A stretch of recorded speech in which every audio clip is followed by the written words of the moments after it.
ചോദിക്കുന്നത്. മുഖ്യമന്ത്രി പറഞ്ഞത് ഈ ഹൈക്കോടതി നേരിട്ടുള്ള മേൽനോട്ടം നടത്തുന്ന അന്വേഷണമാണ് SITയുടേത്. ഇത് സർക്കാർ റോളില്ല. അതുകൊണ്ട് നിങ്ങൾ ചെയ്യുന്ന സമരം ഹൈക്കോടതിക്ക് എതിരെയാണെന്നാണ് മുഖ്യമന്ത്രി. ഞാൻ ചോദിക്കട്ടെ, ശബരിമലയിലെ തന്ത്രിയെ അറസ്റ്റ് ചെയ്തപ്പോൾ CPM ഹാൻഡിലുകളെല്ലാം കരുത്തനായ മുഖ്യമന്ത്രി തന്ത്രിയെ വരെ അറസ്റ്റ് ചെയ്തു എന്ന് CPM നേതാക്കളൊക്കെ അവകാശപ്പെട്ടല്ലോ. അപ്പോൾ SITയുടെ നിയന്ത്രണം പൂർണ്ണമായി എല്ലാവർക്കും അറിയാം. പക്ഷേ ആ SITയിലുള്ള ഉദ്യോഗസ്ഥന്മാർ ഈ ആഭ്യന്തര വകുപ്പിൻ്റെ കീഴിലുള്ള ഉദ്യോഗസ്ഥന്മാരാണ്. അവരുടെ മീതെ ഭയങ്കരമായ സമ്മർദ്ദമാണ്. അവിടുത്തെ രഹസ്യങ്ങൾ പുറത്തു പോകുന്നുണ്ട്, അവിടെ നടപടികൾ പുറത്തു പോകുന്നുണ്ട് SITയിൽ നിന്ന്. SITയിൽ സത്യസന്ധരായ ഉദ്യോഗസ്ഥരുണ്ട്, ഞങ്ങൾക്കറിയാം. പക്ഷെ അവർക്ക് സ്വതന്ത്രമായി പ്രവർത്തിക്കാൻ കഴിയാത്ത സാഹചര്യം SITയിലുണ്ട്. ഞങ്ങളുടെ ഒറ്റ ചോദ്യം, 90 ദിവസമായിട്ടൊരു പ്രാഥമികമായ കുറ്റപത്രം പോലും എന്തുകൊണ്ട് സമർപ്പിച്ചില്ല? ഒരു പ്രൈമറി ചാർജ് ഷീറ്റ് സമർപ്പിച്ച ഈ ജാമ്യം കിട്ടില്ലായിരുന്നു. അപ്പോൾ ഹൈക്കോടതിയും സുപ്രീം കോടതിയും ജാമ്യം നിഷേധിച്ചൊരു കേസിൽ അത്ര ഗൗരവമാണല്ലോ. സുപ്രീം കോടതി എന്താ പറഞ്ഞത്? അയ്യപ്പൻ്റെ സ്വർണം കെട്ടിട്ട് ഇവിടെ ജാമ്യത്തിന് വരുന്നതെന്നാണ് സുപ്രീം കോടതി ചോദിച്ചത്. അത്രയും സുപ്രധാനമായൊരു കേസിൽ സ്റ്റാറ്റ്യൂട്ടറി ജാമ്യം കിട്ടി ഇവർ പുറത്തിറക്കാൻ ആരാ പറഞ്ഞത്? ഹൈക്കോടതി തന്നെ പറഞ്ഞിട്ടുണ്ടല്ലോ. ഹൈക്കോടതിയുടെ വേറെ ബെഞ്ച് തന്നെ പറഞ്ഞിട്ടുണ്ടല്ലോ, ഇവരുടെ അന്വേഷണത്തിൽ ലാക്സിറ്റി ഉണ്ട്, മന്ദതയുണ്ട്, ഉഴപ്പുണ്ട്. ഈ ജനങ്ങൾ വിമർശിക്കും.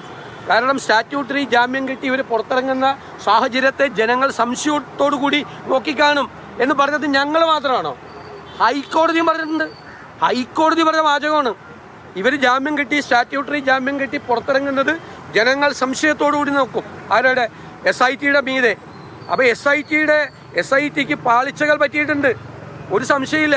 മുഖ്യമന്ത്രി ഞങ്ങൾ നേരത്തെ പറഞ്ഞല്ലോ, ഞാൻ തെരഞ്ഞെടുപ്പ് കാലത്ത് പറഞ്ഞു, കടകംപള്ളി സുരേന്ദ്രനെ ചോദ്യം ചെയ്തത് മാറ്റിവെപ്പിച്ചു. അത് തെരഞ്ഞെടുപ്പ് കഴിഞ്ഞപ്പോൾ പറഞ്ഞല്ലോ ഒരു മന്ദതയുണ്ടായി. ഡേറ്റ് വെച്ചിട്ട് ഹൈക്കോടതി പറഞ്ഞു ഒരു മന്ദത, ഒന്നും ചെയ്തില്ല കുറച്ച് ദിവസമൊന്നും. അത് തെരഞ്ഞെടുപ്പ് കാലത്ത് CPM പ്രതിക്കൂട്ടിലാവും കടകംപള്ളി സുരേന്ദ്രനെ ചോദ്യം ചെയ്താൽ. അതുകൊണ്ട് തെരഞ്ഞെടുപ്പ് കഴിയുന്നത് വരെ സൗകര്യത്തിന് മാറ്റിവെച്ചു. ഇതാണ് ചെയ്തുകൊണ്ടിരിക്കുന്നത്. അതൊരു സിംഗിൾ ബെഞ്ച് ഒരു ജാമ്യാപേക്ഷയിൽ ആണല്ല, സിംഗിൾ ഹൈക്കോടതിയല്ലേ. പക്ഷേ ഡിവിഷൻ ബെഞ്ച് അതല്ലല്ലോ. അല്ലല്ല, ഡിവിഷൻ ബെഞ്ച് എപ്പോഴാണ് പറഞ്ഞിരിക്കുന്നത്? ഡിവിഷൻ ബെഞ്ച് എപ്പോഴാണ് പറഞ്ഞത്? അത് കഴിഞ്ഞിട്ടല്ലേ ഈ സംഭവങ്ങൾ. അന്ന് ഞങ്ങൾ ആരെങ്കിലും ഡിവിഷൻ ബെഞ്ച് ഭരണകാലത്ത് ഞങ്ങൾ ആരെങ്കിലും SITയെ വിമർശിച്ചോ? നിങ്ങൾ എടുത്തെടുത്ത ചോദ്യത്തിന് ഞാൻ പറഞ്ഞാണ് ഇപ്പോഴും ഞങ്ങൾക്ക് വിശ്വാസം ഉണ്ടെന്നാണെന്ന് പറഞ്ഞത്. SITയിൽ വിശ്വാസമുണ്ട്, അവർ സത്യമായി കാര്യങ്ങൾ ചെയ്യും. ചെയ്തില്ലെങ്കിൽ നമുക്ക് അപ്പം നോക്കാം, അപ്പം പറയാമെന്നാണ്.